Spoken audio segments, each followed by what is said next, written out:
శ్రీ సచ్చిదానంద సద్గురు సాయినాథ్ మహారాజ్ కి జై. శ్రీ సచ్చిదానంద సద్గురు అలివేలు మంగమ్మ సహిత భరద్వాజ మహారాజ్ కి జై. శ్రీ సచ్చిదానంద సద్గురు నాంపల్లి బాబా మహారాజ్ కి జై. జై సాయి మాస్టర్. ఈరోజు సత్సంగంలో మనం నేను దర్శించిన మహాత్ములు 3 శ్రీ ఆనందమాయి అమ్మ దివ్య చరిత్ర చదువుకుంటున్నాం. రచన పరమ పూజ్య ఆచార్య శ్రీ ఎక్కిరాల భరద్వాజ మాస్టర్ గారు. దీనిలో మనం 1వ అధ్యాయాన్ని చదువుకుంటున్నాం. మనం సత్సంగంలోకి వెళ్ళే ముందు ఒక విషయాన్ని స్మరించుకుందాం. ఏంటంటే మనం నిత్యం పారాయణ చేయడం కానీ, ఇలా చరిత్రలు పఠించడం కానీ, సత్సంగం చేసుకోవడం కానీ, ఇవన్నీ దేనికంటే క్రమంగా మనకి మొదట ఏమవుతుందంటే ఆ బోధ వినడం జరుగుతూ ఉంటుందన్నమాట. మహాత్ములు చెప్పిన బోధ వింటూ కొంతకాలం అట్లా గడుస్తుంది. తర్వాత ఏమవుతుందంటే మనలో దాన్ని ఆచరణ చేద్దాం అనిపిస్తుంది. నెమ్మదిగా క్రమంగా ఒక్కొక్కటి ఆచరణలోకి రావడం మొదలవుతుంది. అందుకని మనం విడవకుండా దాన్ని పారాయణ చేయడం కానీ, చరిత్రలు చదువుకోవడం, మనం సత్సంగం చేసుకోవడం, ఇవన్నీ చేసుకోవడం అనేది చివరికి ఆ రిజల్ట్, వీటి రిజల్ట్ ఏమవ్వాలంటే మనలో మార్పు రావాలి. వచ్చి మనం దాన్ని మహాత్ముల బోధనల్ని ఆచరించడం అన్నది జరగాలన్నమాట. అందుకోసం మనం తిరిగి గ్రంథాలు కొన్ని చదివినవే చదువుకుంటాము, చెప్పినవే మళ్ళీ చెప్పుకుంటూ ఉంటాము, విన్నవే మళ్ళీ వింటూ ఉంటాము. ఎందుకంటే ఒక్కసారిగా ఆచరణ అనేది రాదు. అందుకని మనం నిత్యం పారాయణ చేసుకోవడం, బోధనని స్మరించుకోవడం, ఇవన్నీ ఎప్పుడూ జరుగుతూ ఉండాల్సిన ప్రాసెస్ అన్నమాట ఇది. సరే, క్రితం సత్సంగంలో మనం ఏం చెప్పుకున్నామంటే, ఇక్కడ ఒకప్పుడు ఒక హఠయోగి వచ్చాట అమ్మ దగ్గరికి. 3 మిత్రులు సర్వసంగ పరిత్యాగం చేశాము, మా జీవితాల్లో 22 సంవత్సరాలు యోగ సాధనకే అంకితం చేశాము, అయినా మాకు నైరాస్యమే మిగిలిందని వాళ్ళు చాలా బాధపడతారు. వారిలో ఒకడు చిన్న వయసులోనే మరణిస్తాడు, ఇంకో 2కేమో వ్యాధులు సంక్రమించాయట. అప్పుడు అమ్మ అతన్ని పక్కకు పిలిచి గంటకు పైగా అతనితో మాట్లాడి హఠయోగ సాధనలో అతడు చేసిన పొరపాట్లు వివరించారట. వాటిని ఎలా సవరించుకోవాలో చెప్పి పంపారట. ఎలా సవరించుకోవాలని హఠయోగంలో వాళ్ళు చేసిన పొరపాట్లన్నీ చెప్పి పంపారట. ఎంత తెలిసినా అమ్మ ఎవ్వరికీ ఉపదేశం ఇచ్చేవారు కాదనమాట. ప్రతి వారిలోనూ దైవం పట్ల ప్రీతిని మేల్కొల్పడమే ఆవిడ కర్తవ్యం. ఏదో ఉపదేశాలు ఇచ్చేయడం, ఏదో చేసేయడం వంటివి చేయకుండా ఆవిడ ఏం చెప్పారు, ప్రతి వాళ్ళకి వాళ్ళల్లో భక్తి కలిగేలాగా చేసేవారు అనమాట. భగవంతుడి పట్ల భక్తి వాళ్ళకి కలిగేలాగా, ప్రీతి మేల్కొనేలాగా ఆవిడే చేసేవారు. అది అంతేగాని ఏదో చెవులో ఉపదేశాలు ఇవ్వడం అట్లాంటివి చేసేవారు కాదు. అది మనం చెప్పుకున్నాం. భోలానాథను మరొక అతను భక్తుడు, 2కే ఉపదేశం అనేది ఇచ్చారనమాట. తర్వాత ఏం చెప్పుకున్నామంటే, సిద్ధేశ్వరిలో నిర్మించిన వేదికకు 7 రోజుల్లో ఆచ్ఛాదన చేయమని అమ్మ చెప్తారు. అంటే అక్కడ వాళ్ళు వాసంతి పూజలు అవి చేయడానికని చెప్పి చెప్తారనమాట. చెప్తే అక్కడే రాత్రంతా వెళ్ళి వాళ్ళు కీర్తన చేస్తారనమాట. ఆ సంవత్సరం వాసంతి పూజ కూడా భక్తులు అక్కడే జరుపుకుంటారు. అప్పుడు మొదటి రోజు సాయంత్రం ఆకాశం అంతా కారుమబ్బులు కమ్మి తీవ్రమైన గాలివాన వస్తుంది. వంటగది పైకప్పు ఎగిరిపోతుందట. ఇంకంత బాగా వాన వచ్చేస్తూ ఉంటుంది. ఓ పక్కన వీళ్ళకి కార్యక్రమం ఇక్కడ. అందరూ భయపడుతూ ఉంటారు. అమ్మ తీవ్రమైన భావావేశంతో బయట గాలిలోకి బయలుదేరినప్పుడు లావణ్య అనే భక్తురాలు అమ్మని ఎట్లాగైనా నిగ్రహించాలని ప్రయత్నించి అమ్మ శరీరాన్ని తాకుతుంది. ఆవిడని స్పృశించగానే ఈ లావణ్య అనే భక్తురాలు స్పృహ తప్పి కింద పడిపోతుంది. అమ్మ బయటకు వెళ్తుంటే భక్త బృందం అంతా అమ్మని అనుసరిస్తూ వాళ్ళు బయటకు వెళ్ళిపోతారు. ఈ లావణ్య కింద పడిపోయి ఉంది కదండి, ఈవిని ఎవరు పట్టించుకోలేదు అనమాట.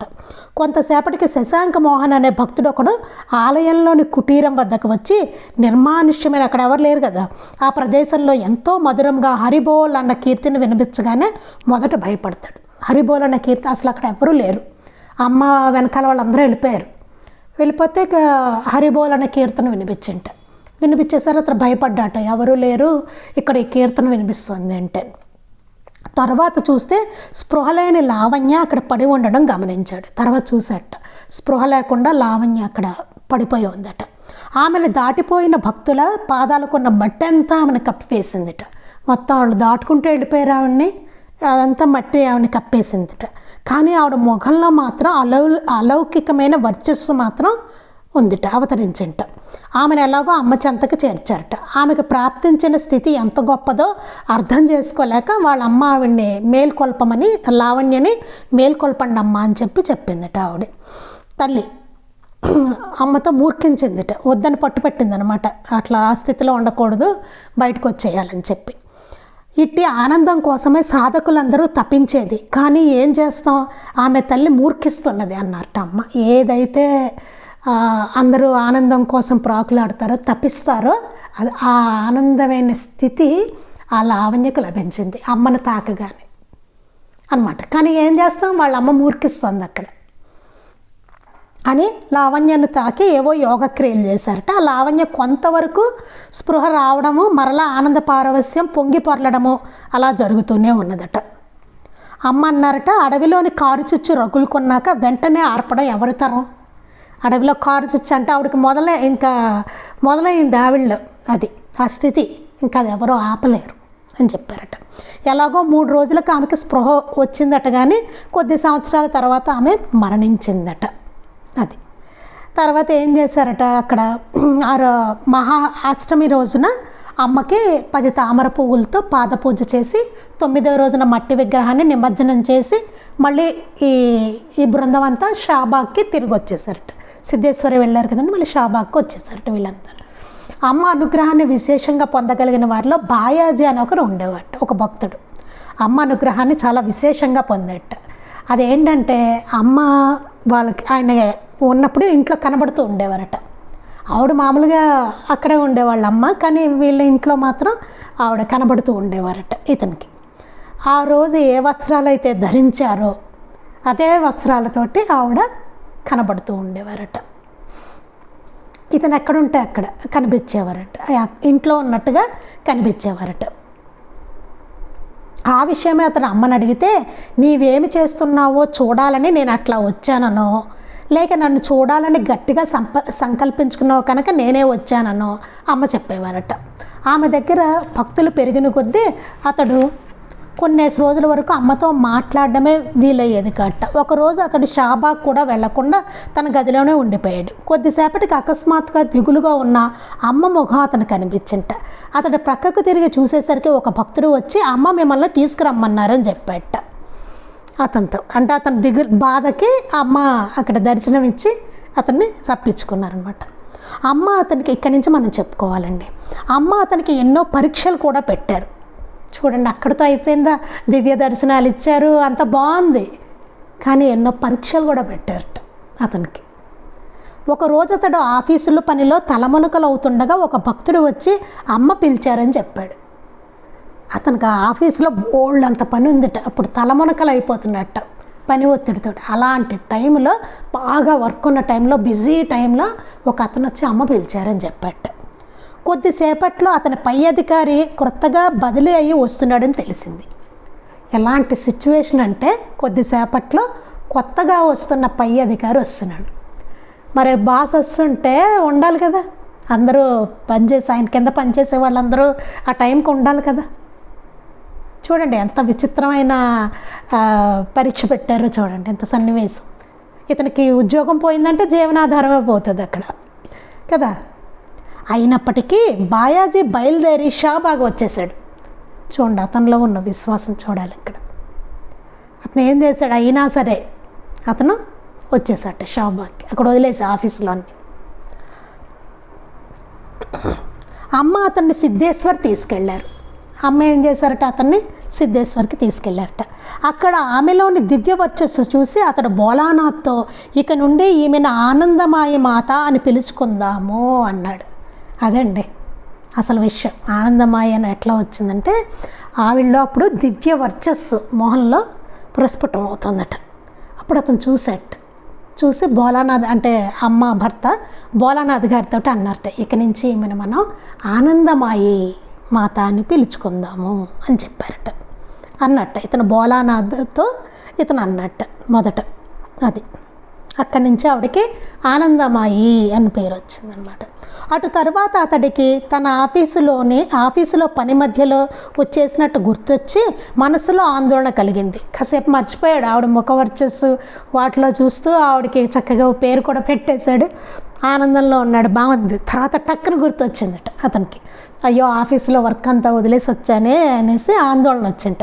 వెంటనే అమ్మ, ఇందాకటి దాకా బాగానే ఉన్నావు కదా, ఇంతలో వ్యాకుల పడుతున్నావేమి అన్నారు. అమ్మ అన్నట్టు, ఇప్పటివరకు బాగానే ఉన్నావు కదా, ఇంతలో ఏమైంది మళ్ళీ అటు కంగారు పడి వ్యాకులతో బాధపడుతున్నావు అసలు ఏంటి అన్నారట. అతను కారణం చెప్పాడు. అతను చెప్పాట, ఇలా మా బాస్ వస్తున్నాడు, అతను కొత్తగా బదిలీ వస్తున్నాడు, ఆయన వచ్చేసరికి మేము ఉండాలి, చాలా వర్క్ కూడా ఉంది అని చెప్పాట.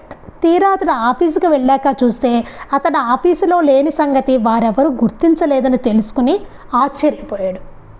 తీరా సరే అమ్మ దగ్గర నమస్కారాలు తీసుకుని వెళ్ళొస్తున్నానని చెప్పుకుని వచ్చేసిన తర్వాత ఏమైంది, ఆఫీస్లో ఇతను లేని సంగతి ఎవరు గుర్తించలేదట. ఇతను లేడన్న విషయం ఎవరికి అసలు గుర్తించలేదు ఎవరు ఇతని గురించి. తెలుసుకున్నది ఆశ్చర్యపోయేట. తరువాత ఒకసారి నన్ను ఆ రోజు అర్ధాంతరంగా ఆఫీసు పని మధ్యలో పిలిచారెందుకు అని అమ్మని అడిగారట. నేను అడిగారట, ఆ రోజు నన్ను ఎందుకు అకస్మాత్తుగా ఆఫీస్ పనిలో ఉన్నప్పుడు పిలిచారమ్మా, కారణం ఏమిటి, ఎందుకు రమ్మన్నాను అన్నప్పుడు అని అడిగితే ఆమె నవ్వి, గడిచిన కొద్ది నెలలలో నీలో ఎంత పరిణతి కలిగిందో చూడడానికే. చూసారండి పరీక్ష ఎట్లా ఉంది. వాడు ఎందుకు పిలిచారట, గడిచిన కొద్ది నెలల్లో నీలో ఎంత పరిణతి వచ్చిందని చూడడానికే నేను నిన్ను పిలిచాను. అంతేకాక నాకు ఆ రోజు ఆనందమాయి అన్న పేరు నీవు పెట్టాలి కదా అన్నారట. 2 విషయాలు ఇక్కడ. అతనికి పరీక్ష పెట్టి అలాంటి బిజీ టైంలో రప్పించుకున్నారు. వస్తాడా రాడా, వచ్చాడు, పరీక్షలో చక్కగా నెక్కాడు, ఎంత విశ్వాసంతో వచ్చాడు, ఎంత పరిణతి వచ్చిందో చూడండి. ఏదైతే అవుతుందో అమ్మ చూసుకుంటుందని వచ్చేసాడు అతను కదా. 2 ఏంటంటే అతని చేత ఆనందమాయి అన్న పేరు పెట్టబడడం అనే సంఘటన జరగాలి అక్కడ. అది అంటే అమ్మ సంకల్పమే, అమ్మ సంకల్పం లేకుండా ఏం జరగదు కదా. అమ్మ పిలిపించారంటే చాలా ఉంటుంది. అందుకని నాకు ఆ రోజు ఆనందమాయి అన్న పేరు నువ్వు పెట్టాలి కదా అన్నారట. బయటికి మాత్రం అతని పేరు పెట్టినట్టుగా ఉంది, కానీ అది అమ్మ సంకల్పానుసారమే జరిగిందనమాట. అది ఒకరోజు బాయాజీ అతని స్నేహితుడు ముసల్మాన్ను మౌల్వీ జియావుద్దీన్ హుస్సేన్తో కలిసి షాబాగ్ వెళ్ళి బయట నిలబడి అక్కడ జరుగుతున్న కీర్తన చూస్తున్నారు. సరే, ఇతను బాయాజీ ఏం చేశారట, అతడి స్నేహితుడు ఒక ముస్లిం అతను ఉన్నారట, వాళ్ళిద్దరూ కలిసి షాబాగ్ వెళ్ళారట. అక్కడ బయట నిలబడి అక్కడ కీర్తన జరుగుతుంటే చూస్తున్నారట.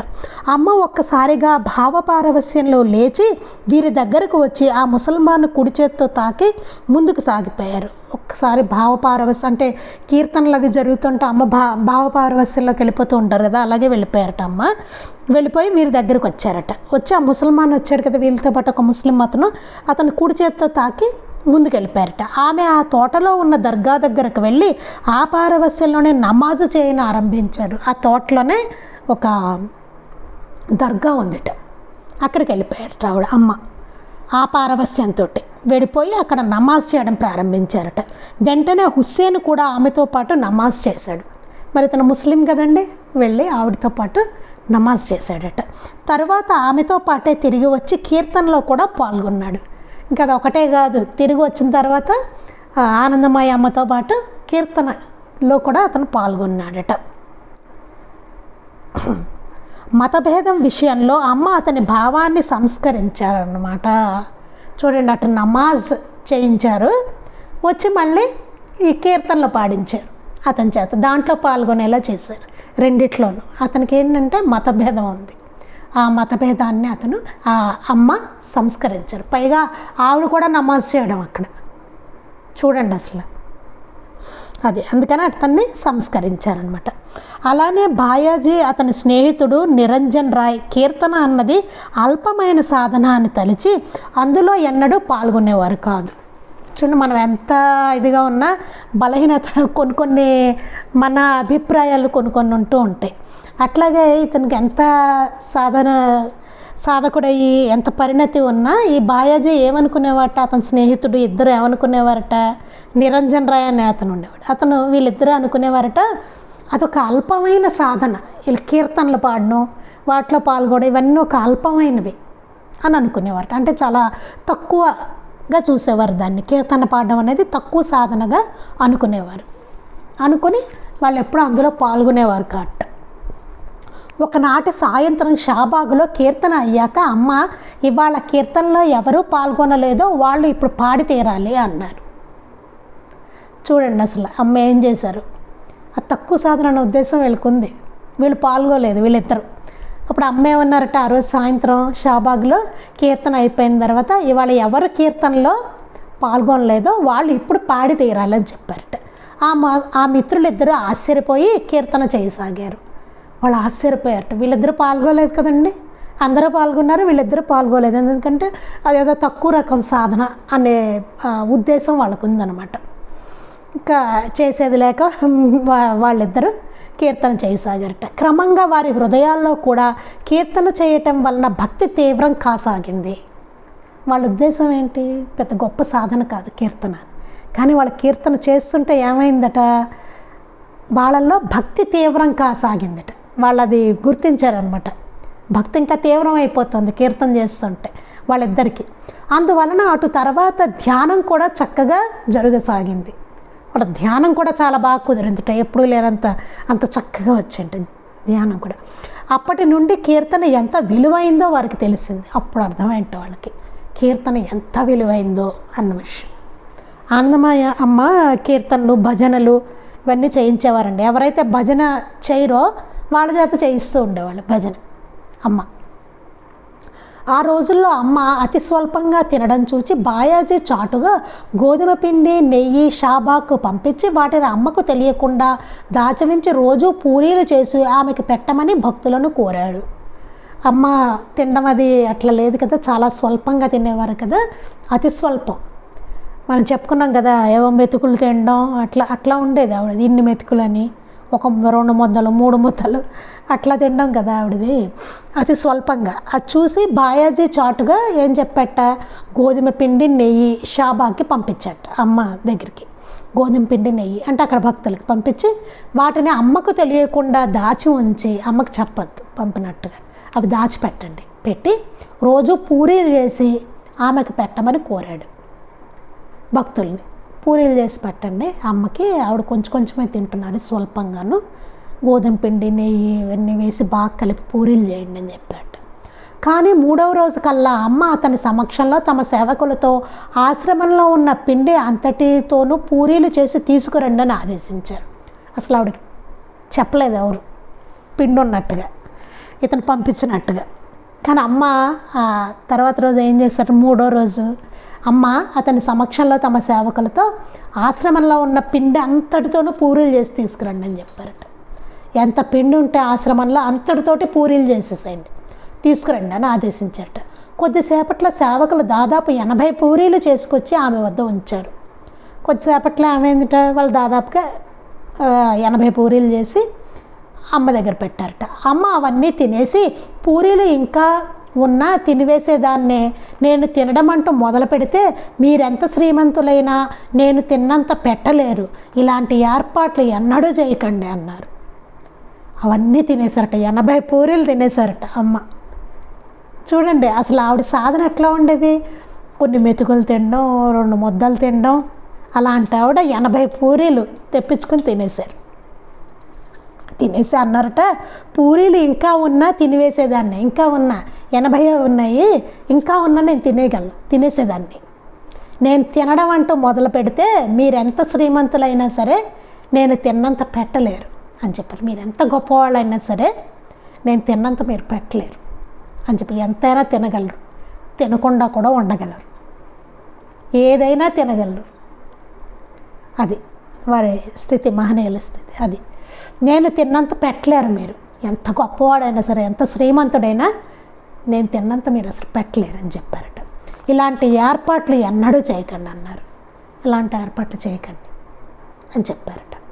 అంటే ఆవిడ ఏ సాధన అయితే చేసుకుంటున్నారో అది ఆవిడ చేసుకొని ఇవ్వాలి అంతే, అక్కడ వరకు ఆవిడ ఎంత తింటారో అంతే, ఆవిడ తెలుసు కదా ఎంత తినాలో అంతే, అది ఇట్లాంటి చేయకండి అని చెప్పారట. ఒకరోజు అమ్మ భావపారవస్యంలో నేల మీద చిత్ర విచిత్ర రంగులతో యోగశాస్త్రంలో వివరించబడిన షట్చక్రాల అనబడు 6 యోగ కేంద్రాల బొమ్మలు గీశారు. ఒకరోజు అమ్మకి చాలా భావపారవస్యం కలిగింట. ఆ పారవస్యంలో నేల మీద రకరకాల రంగులతోటి, చిత్ర విచిత్రమైన రంగులతోటి యోగశాస్త్రంలో షట్చక్రాలు అంటారు కదండి, 6 ఉంటాయి షట్చక్రాలు. ఆ 6 యోగ కేంద్రాల బొమ్మలు గీశారట. అది చూసి భోలానాథ్ ఆశ్చర్యంతో బాయాజీని పిలుచుకు వచ్చి చూపించారు. ఆయన ఆశ్చర్యపోయారట. భోలానాథ్ ఆయన మా భర్త ఆశ్చర్యపోయి బాయాజీని తీసుకొచ్చి చూపించారట. మన శరీరంలో ప్రాణశక్తి, నాడులు, కుండలిని శక్తి యోగం అభ్యసిస్తుంటే అవి మేల్కొని మూలాధారం నుండి సహస్రాసర చక్రం వరకు వెళ్ళడం గురించి అమ్మ ఎంతో చక్కగా వివరించారు. అమ్మ అన్నీ చెప్పారట. ఆ చక్రాలు ఎలాగా మన శరీరంలో ప్రాణశక్తి, నాడులు, కుండలిని శక్తి ఇవన్నీ యోగం అభ్యసిస్తుంటే ఇవన్నీ మేల్కొంటాయట. మేల్కొని మూలాధారం నుంచి సహస్రార చక్రం వరకు ఎలా వెళ్తుంది అనేది అమ్మ ఎంతో చక్కగా వివరించారట. అంటే యోగా సాధన గురించి అవన్నీ చెప్పారనమాట. 1926లో ఒకరోజు చిట్గాం నుండి దాస్ గుప్తా అని ఫోటోగ్రాఫర్ అమ్మను ఫోటో తీయాలని ఢాకాకు వచ్చారు. అప్పుడు ఏమైంది, 1926లో ఒకరోజు ఒక దాస్ గుప్తా అనే అతను ఫోటోగ్రాఫర్ అట అమ్మను ఫోటో తీద్దామని చెప్పేసి వచ్చారట ఢాకాకి. అప్పుడు అమ్మ ఒక గదిలో భావ సమాధిలో అచేతనంగా పడి ఉన్నారు. అప్పుడు అమ్మటండి భావ సమాధిలో ఉన్నారు, అచేతనంగా ఉన్నారట ఇతను వచ్చినప్పుడు. అతడు భోలానాథ్ అనుమతి మరియు సహాయంతో ఆమెను ఎలాగో వెలుగున్న చోటుకి తీసుకువచ్చి 18 ఫోటోలు ఎంతో జాగ్రత్తగా తీశాడు. ఏమైందంటే అప్పుడు ఆమెను ఎలాగో నెమ్మదిగా భోలానాథ్ గారి అనుమతి తీసుకుని, ఆమె భర్త అనుమతి తీసుకుని నెమ్మదిగా తీసుకొచ్చి వెలుగులోకి తీసుకొచ్చాడు. మన ఫోటోలు తీయాలి కదా, ఆవిడ చీకట్లో అక్కడ కూర్చుంటే ఎట్లా, అందుకని వెలుగులోకి కొంచెం తీసుకొచ్చి ఆవిడ్ని వెలుగున్న చోటికి 18 ఫోటోలు చాలా జాగ్రత్తగా తీశాట. కానీ చిత్రం 17 ఫోటోలు ఖాళీగా ఉన్నాయి. 18 ఫోటోలు తీశాడు, 17 ఫోటోలు ఖాళీగా ఉన్నాయి, ఏం లేదు అందులో. వాటిలో ఏ బొమ్మ లేదు. ఒక దానిలో మాత్రం కూర్చుని ఉన్న అమ్మ ఆకారము ఉన్నది. కానీ ఆమె వెనుక ఛాయ వంటి ఆకారము ఒకటి స్పష్టంగా పడింది. చూడండి, 18 ఫోటోలు చాలా జాగ్రత్తగా తీశాడు అతను. కేవలం ఫోటోలు తీయడానికి వచ్చాడు అతను అమ్మకి, తీసుకుందాం తీద్దామని వచ్చి 18 ఫోటోలు తీస్తే అందులో 17 ఫోటోలు ఖాళీగా ఉన్నాయి. ఆ ఒక్క ఫోటో, వాటిలో బొమ్మలు లేవుట. ఆ ఒక్క ఫోటోలో మాత్రం కూర్చుని ఉన్న అమ్మ ఆకారం ఉందిట. కానీ ఆవిడ వెనకాలట ఒక నీడలాగా ఒక ఛాయ వంటి ఆకారం ఒకటి స్పష్టంగా పడిందిట. అతడు ఆశ్చర్యంతో దానిని కడిగి చూడగా అది బాయాజీ రూపం. అతడు ఆశ్చర్యపోయి దాన్ని ఇదివరకు ఫోటోలు కడగడం, అవి నెగిటివ్స్ కడగడం అది ఉండేది కదండి, అది కడిగి చూసేసరికి అది బాయాజీ రూపం ఉందిట. అది భక్తుడు బాయాజీకి. నిజానికి ఆ ఫోటో తీసినప్పుడు బాయాజీ వేరెక్కడో ఉన్నాడు. నిజానికి ఆ బాయాజీ ఫోటో తీసినప్పుడు అమ్మ దగ్గర లేడు, ఎక్కడో ఉన్నాడు, అతని పనిలో ఏదో ఎక్కడో ఉన్నాడు అతను. అంతేకాక అమ్మ నుదుట ఒక అర్ధచంద్రాకృతి ఉన్నది. అదే కాకుండా అమ్మ నుదుటి మీద అర్ధచంద్రలో ఆకారంలో ఉందిట అమ్మ నుదుటి మీద. దాని గురించి అమ్మని అడిగితే ఆమె భోలానాథ్ మరియు బాయాజీ నన్ను గదిలో నుండి వెలుగులోనికి తీసుకొని వస్తున్నప్పుడు నా దేహం ఎట్టి ఆకృతి లేక కేవలం కాంతిపుంజంగా ఉన్నట్లు నాకు అనిపించింది. వీళ్ళు ఏం చేశారు, ఈ భోలానాథును మరియు బాయాజీ ఏం చేశారట, గదిలో నుండి వెలుగులోకి తీసుకొచ్చారు. అంటే తీసుకొచ్చి అతను వెళ్ళిపోయాడు అనమాట. అది అందుకని అక్కడ బాయాజీ లేడు. తీసుకొచ్చి బాయాజీ నన్ను గదిలో నుండి వెలుగులోకి తీసుకుని వస్తున్నప్పుడు ఆవిడ దేహంటండి ఎట్టి ఆకృతి లేక ఒక కాంతి పుంజంలా అనిపించింట. ఆవిడ దేహం మనకు మామూలుగా ఒక ఆకృతి తెలుస్తూ ఉంటుంది కదా మామూలుగా, అలా అమ్మకి అనిపించలేట్లే. శరీరం ఉన్నట్టుగా ఒక ఆకృతి ఉన్నట్టుగా అనిపించకుండా ఒక కాంతిపుంజం ఉన్నట్లుగా అనిపించింట. అందుకే మొదటి 17 ఫోటోలు ఖాళీగా వచ్చాయి. తరువాత క్రమంగా ఆ వెలుగు తగ్గుతూ వచ్చి నా ఎదుట అర్ధచంద్రాకృతిలో ఉన్నట్లు అనుభవం అవుతున్నది. తర్వాత ఏమైందిట, అందుకే 17 ఫోటోలు ఆవిడ ఖాళీగా వచ్చాయి. అంటే ఆ స్థితిలో అమ్మ ఉన్నారనమాట కాంతిపుంజంలా, అందుకే అందులో రాలేదు ఫోటోలు. తర్వాత క్రమంగా వెలుగు తగ్గుతూ వచ్చింట. వచ్చి అమ్మ ఎదుట అర్ధచంద్రాకృతి ఉన్నట్లుగా అనుభవం అయిందిట. దానికి తోడు బాయాజీ నా వెనుకనే నిలుచున్నట్టు నాకు భావన కలుగుతూ ఉన్నది. అమ్మకి భావన కలిగింట బాయాజీ వెనకాల ఉన్నట్టుగాను. అంటే అమ్మ భావాలను బట్టి ఫోటోలో బొమ్మలు వచ్చాయన్నమాట. ఆ ఫోటో బొమ్మలు ఎట్లా వచ్చాయి? అమ్మ భావాన్ని బట్టి వచ్చాయి. చూడండి, ఎంత ఈ కెమెరా కంట్రోల్లో అతని కంట్రోల్లో ఏమీ లేదు. అమ్మ భావాన్ని బట్టి ఆ ఫోటో, అంటే ఆ టెక్నాలజీ అట్లా పనిచేసింది. చూసారా ఎంత విచిత్రంగా ఉందో? అమ్మ భావాన్ని బట్టి అది మారిపోయింది. ఆ టెక్నాలజీ మొత్తం లోపల ఎంత విచిత్రమో చూడండి. ఫోటో అట్లాగే వచ్చింది. అక్కడ ఆవిడ భావాన్ని బట్టే ఫోటో వచ్చింది. మరి వెనకాల అతను లేడు కదా, కానీ ఉన్నట్టుగా వచ్చింది. అమ్మ భావనలో అతను వెనకాల ఉన్నట్టుగా భావన చేశారు, అందులో అట్లా వచ్చింది. జై సాయి మాస్టర్. అమ్మకు ఏ క్షణంలో ఏ భావం కలుగుతుందో ఎవ్వరూ ఊహించలేకపోయేవారు. ఊహించడం చాలా కష్టంగా ఉండేట. అమ్మకు ఏ క్షణం ఏ భావన కలుగుతుంది అన్నదాన్ని ఎవరు చెప్పలేకపోయేవారట. దీనిని అమ్మ ఖయాల్, ముతకగా తెలుగులో ఖయాలి అంటాము అనేవారు. ఎప్పుడు దానిని గురించి దాని ప్రకారం నడుచుకోవడం ఎంత ముఖ్యమో ఆమె పరివారం తెలుసుకోవడానికి చాలా కాలం పట్టింది. కారణం ఆమె ఎన్నడూ అలా చేయమని వారిని ఒత్తిడి చేసేవారు కాదు. ప్రతి విషయంలోనూ ఆమె భావం ఎలా ఉన్నా తమ చెంతనున్న పెద్దలందరినీ తెలుసుకుని వారి అభిమతానుసారమే నడుచుకునేవారు. ఎంత అసలు చూడండి, ఆవిడ ఇలా ఏ క్షణంలో ఏ భావం కలుగుతుందో అన్నది ఎవ్వరికీ తెలిసేది కాట. అమ్మ దాన్ని ఖయాల్ అనేవారట. ఎప్పుడు దాన్ని గుర్తించి దాని ప్రకారం నడుచుకోవడం ఎంత ముఖ్యం అనేది అక్కడున్న భక్తులందరూ తెలుసుకోవడానికి చాలా కాలం పట్టింట. అంటే ఆ భావాన్ని బట్టి నడుచుకోవడం అనమాట. కారణం ఆమె ఎన్నడూ అలా చేయమని వారిని ఒత్తిడి చేసేవారు కాదు. ఆవిడేమి మిగతా వాళ్ళని ఎప్పుడు ప్రెషర్ చేయలేదు అట్లా చేయమని. ప్రతి విషయంలోనూ ఆమె భావం ఎలా ఉన్నా తమ చెంతనున్న పెద్దలందరినీ తెలుసుకొని వారి అభిమతానుసారమే నడుచుకునేవారు. అమ్మకి ఎట్లాంటి భావం ఉన్నాయి దేంట్లోనైనా సరే, కానీ అక్కడ ఉన్న పెద్దవాళ్ళని అందరినీ అడిగేవారట. అడిగి తెలుసుకొని తర్వాత వాళ్ళకి ఏది సమ్మతమైతే అలాగే నడుచుకునేవారట. అందువలన ఆమె భావాన్నే నడుచుకోవాలనే ఎవరికూ తోచలేదు. అందువలన అమ్మ చెప్పినట్టుగా నడుచుకోవాలి, ఆవిడ భావం ఏదైతే అట్లాగే మనం నడుచుకోవాలన్నది ఎవరికి తెలిసేది కాదు. అమ్మ ఏం చేసేవాళ్ళు, అక్కడ ఉన్న పెద్దవాళ్ళని అడిగి అట్లా వాళ్ళు ఎలాగంటే అట్లా చేసేవారట. అంతేకాక సామాన్యంగా అమ్మ తాముగా ఎట్టి లక్ష్యంతోనూ ఏ పని ప్రారంభించరు. అంతేకాకుండా సామాన్యంగా అమ్మ ఎట్టి లక్ష్యంతో ఇట్లా జరగాలి అనే దాంతో అమ్మ ఏ పని ప్రారంభించేవారు కాదు. ఆమెను భక్తులు తమ ఇండ్లకు తీసుకువెళ్ళాక వారు చేసిన ఏర్పాట్లు ఆమెకు కొంత బాధను కలిగిస్తున్నా సరే ఆమె ఎన్నడూ పెదవి విప్పి చెప్పేవారు కారు. చూడండి, ఆవిడకి ఎలా ఉండేది, భక్తులు ఇళ్ళకి తీసుకెళ్ళినప్పుడు వాళ్ళ ఏర్పాట్లు చేస్తారు కదా, అవన్నీ ఏర్పాట్లు ఆవిడకి ఎలా ఉండేవి, కొంత బాధను కలిగిస్తూ ఉండేవి కొన్ని. కానీ ఆమె ఎన్నడూ పెదవి విప్పి చెప్పేవారు కాదు ఆ విషయం, నాకు బాధ కలుగుతుంది లేకపోతే నాకు ఇబ్బంది అయ్యింది, ఇలాంటివి ఏమీ అసలు వారు ఎప్పుడు చెప్పేవారు కాదు. ఇదే మనం మాస్టర్ గారి దగ్గర కూడా చూస్తామండి. మాస్టర్ గారిని సత్సంగాలకు తీసుకెళ్ళేవారు. అసలు వాళ్ళు ఎట్లా తీసుకెళ్తున్నారు అన్నది కూడా మాస్టర్ గారికి ఏమి ఉండేది కాదు. అంటే వాళ్ళకు అనిపించాలి, చక్కగా జాగ్రత్తగా మాస్టర్ గారిని తీసుకెళ్ళాలని వాళ్ళకి అనిపించాలి కదా.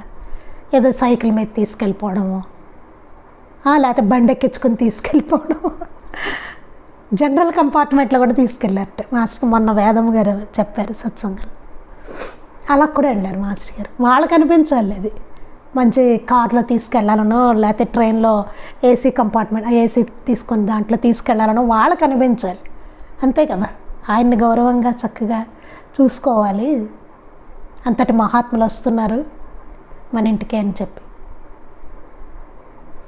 అందుకని ఒక్కొక్కసారి అయితే ఆయనకి పడని పదార్థాలు ఉంటాయి భోజనాల్లో, ఆయన చెప్పేవారు గట్ట మాస్టర్ తినేసేవాళ్ళు.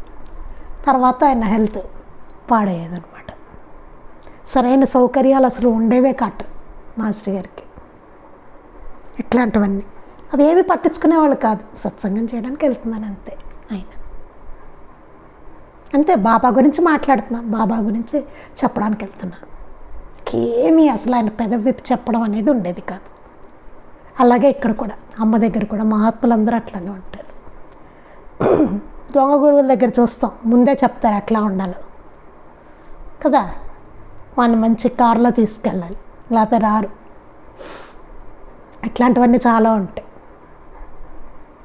బయట చూస్తే తెలుస్తుంది మనకి.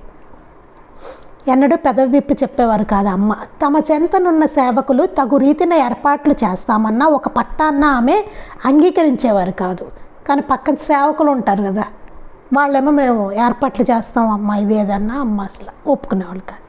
వారి శక్తి వంచన లేకుండా సాధ్యమైనంత ఉత్తమమైన రీతిన ఏర్పాట్లు చేసుకుంటారు.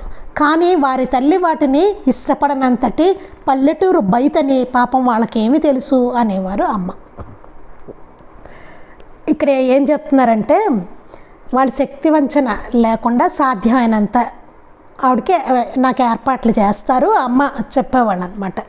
కానీ వాళ్ళ తల్లి అవన్నీ ఇష్టపడనంత పల్లెటూరు బయట నేను అని వాళ్ళకేం తెలుసు అనేవారట అమ్మ. ఆమె సాటివారి భావాలను గుర్తించి అనుసరించడం చూచిన ఒక భక్తుడు ఆమెను, అమ్మ మీకెప్పుడు ఇతరుల ఆలోచనలు తెలుస్తూనే ఉంటాయా అని అడిగాడు. ఒకసారి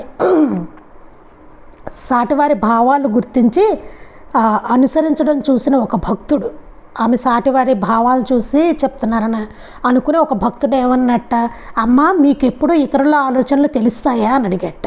ఎప్పుడూ తెలుస్తూ ఉండవు. ఏ సమయంలోనైనా నా ధ్యాస ఏ విషయాలపై ఉంటుందో దానికి సంబంధించినంత వరకు మాత్రమే నాకు తెలుస్తుంటాయి అని చెప్పారట. అడిగారట, మీకు తెలుస్తూ ఉంటాయా ఇతరుల ఆలోచనలు అని అడిగారట. అలా ఏం తెలియవు, ఏ సమయంలోనైనా దాని మీద ఆ విషయం మీద నేను ధ్యాస పెడితే అప్పుడు దానికి సంబంధించినంత వరకు మాత్రమే నాకు తెలుస్తాయి అని చెప్పారట అమ్మ. పుస్తకంలో పుటలు చదివేటప్పుడు మన దృష్టి విడివిడిగా అక్షరాలపై నిలవక పదాలను వాక్యాలను అంతకంటే కూడా అందులోని భావంపై మాత్రమే నిలవడం వంటిదే ఇది కూడాను. ఇది ఎట్లాంటిదిట,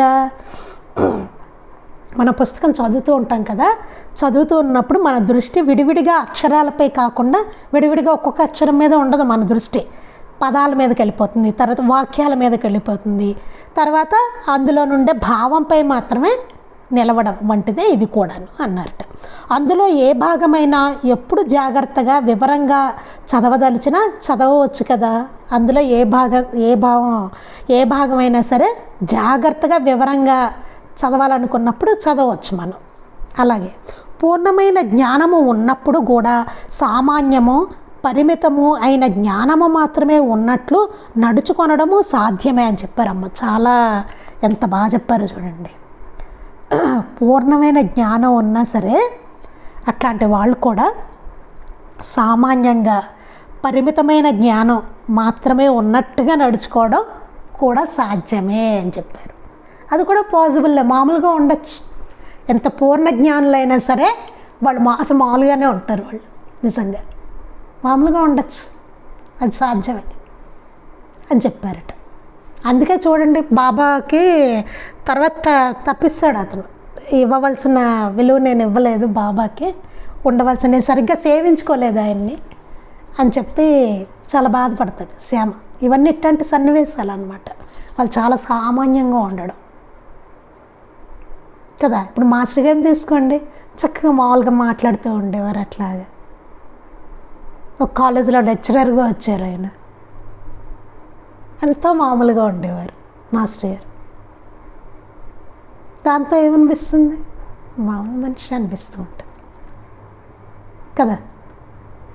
ఒకసారి మన బిహేవియర్ కూడా మామూలు మనుషులతో బిహేవ్ చేసినట్టు అయిపోతుంది, అంతటి మహనీయమూర్తి అక్కడ ఉన్నా సరే. ఎందువల్ల వాళ్ళంత సామాన్యంగానూ పరిమితమైన జ్ఞానం ఉన్నట్టుగా కూడా ఉండగలరు. అదే అమ్మగారిని తీసుకున్నాం అనుకోండి, అమ్మగారి దగ్గర ఏవేవో చెప్పేసుకునేవాళ్ళు, గ్రంథాల్లో ఇది ఇట్లా కదమ్మా అది అట్లా కదమ్మా అనేదో చెప్పేసుకున్న అమ్మగారు అట్లాగా వింటూ ఉండేవాళ్ళు. అంతే. చాలామంది దొంగ గురువులు కూడా వచ్చేవారు అమ్మగారి దగ్గరికి. వచ్చి వాళ్ళ గొప్పతనాలంతా చెప్పుకునేవాళ్ళు. లేకపోతే మీకు తగ్గించేస్తాం, మీకు ఇట్లాంటివి కూడా, మీ కాళ్ళ నొప్పుల నేను చేశానంటే తగ్గిపోతుంది, అలా కూడా ఇలా రకరకాలు అనమాట, ఒకటి కాదు. అమ్మగారు చాలా సామాన్యంగా మామూలుగా ఉండేవారు. అలా వినేవాళ్ళు, వాళ్ళు చెప్పేది అంతా వినడమే. మనం వెళ్ళి ఏమైనా చెప్పుకున్నట్టు వినడమే ఆవిడ. అంతేగాని నాకు చాలా తెలుసని కానీ లేకపోతే ఆవిడ దీన్ని ప్రదర్శించడం ఎప్పుడూ అట్లాంటిది ఉండేది కాదు. ఎంతో సామాన్యంగా ఉండేవారు. అలా ఉంటే గుర్తించడం ఎంత కష్టం అండి, చాలా కష్టం. మాస్టర్ గారు అంతే. మనకు అందులో రాసి ఉంటుంది, చిన్నపిల్లల ప్రశ్నలు వేసినా ఆయన సమాధానం చెప్తూ ఉండేవారు. లేకపోతే నా అంతటి వాడిని అడుగుతావా అన్నది ఉండేది కాదు. మాస్టర్ గారు ఎంత సామాన్యంగా ఎట్లా ఉండేవారు చూడండి. ఒక్కోసారి అసలు వీళ్ళకి తెలియదు, మనకే అన్నీ తెలుసు అన్నట్టుగా కూడా అన్నమాట. చాలా ఇట్లా విచిత్రమైనవి ఉంటాయండి చాలా. అందుకని చాలా జాగ్రత్తగా ఉండాలి. దగ్గర ఉన్నప్పుడు అది ఎంత, అమ్మ చెప్తారు కదా, ఎంత దూరం అంతే దగ్గర, అట్లా మనం కూడా దగ్గరగా ఉన్నప్పుడు చాలా జాగ్రత్తగా ఉండాలన్నమాట. అంటే మానవపరమైన వచ్చేస్తూ ఉంటాయి ఎంతటి మహనీయులు మన ఎదుట ఉన్నా సరే. ఎందుకంటే మనలానే ఉంటారు కదా, చూడడానికి మనలానే ఉంటారు. మామూలుగానే మాట్లాడుతూ ఉంటారు, ఇట్లా తింటూ ఉంటారు, అన్నీ మామూలుగా ఉంటుంది కదా అది. అందుకని అమ్మ చెప్పేవాళ్ళట, పూర్ణమైన జ్ఞానం ఉన్నప్పుడు కూడా సామాన్యము పరిమితమైన జ్ఞానము మాత్రమే ఉన్నట్లు నడుచుకొనడము సాధ్యమే. అట్లా కూడా నడుచుకోవచ్చు, అది కూడా సాధ్యమే అని చెప్పారట. అది అందుకే గుర్తించడం కష్టం అండి. ఆ 2 స్టేజ్లు మనం చూస్తూ ఉంటాం కదా, ఎన్నో లీలలు చేసేసి అట్లానే చూస్తూ ఉంటాం. మన కష్టాలు తీర్చేసి అలానే చూస్తాం. ఎంతో సామాన్యంగా మామూలుగా ఉంటూ కదా, మనతో సరదాగా ఉంటూ అలా కూడా మాస్టర్ గారు అమ్మగారు చక్కగా జోక్స్ వేసేవాళ్ళు. అలా మామూలుగా కూడా చాలా సామాన్యంగా కూడా చూస్తాం మనం. అప్పుడు ఏమన్నా పెద్ద జ్ఞానులు అనిపిస్తుందా? మనలానే అనిపిస్తూ ఉంటుంది కదా, పరిమితమైన జ్ఞానంలాగా అట్లా కూడా నడుచుకోవచ్చు అన్నారు అమ్మ. చూడండి, చాలా గొప్ప విషయం అది. అంటే అంత తొందరగా వాళ్ళు ఏమీ బయటపడరు. అది మిగిలింది మనం మళ్ళీ రేపు వరలక్ష్మి వ్రతం కదండి, అయిన తర్వాత శనివారం కూడా నాకు వీలు కాదు, ఆదివారం లేదు, సోమవారం మళ్ళీ మనం సోమవారం సత్సంగంలో కలుద్దామండి. శ్రీ సచ్చిదానంద సద్గురు సాయినాథ్ మహారాజ్ కీ జై. శ్రీ సచ్చిదానంద సద్గురు అలివేలు మంగమ్మ సహిత భరద్వాజ మహారాజ్ కీ జై. శ్రీ సచ్చిదానంద సద్గురు నాంపల్లి బాబా మహారాజ్ కీ జై. గురుదేవ దత్త అవధూత చింతన. లోకా సమస్తాః సుఖినో భవంతు. లోకా సమస్తాః సుఖినో భవంతు. లోకా సమస్తాః సుఖినో భవంతు. జై సాయి మాస్టర్.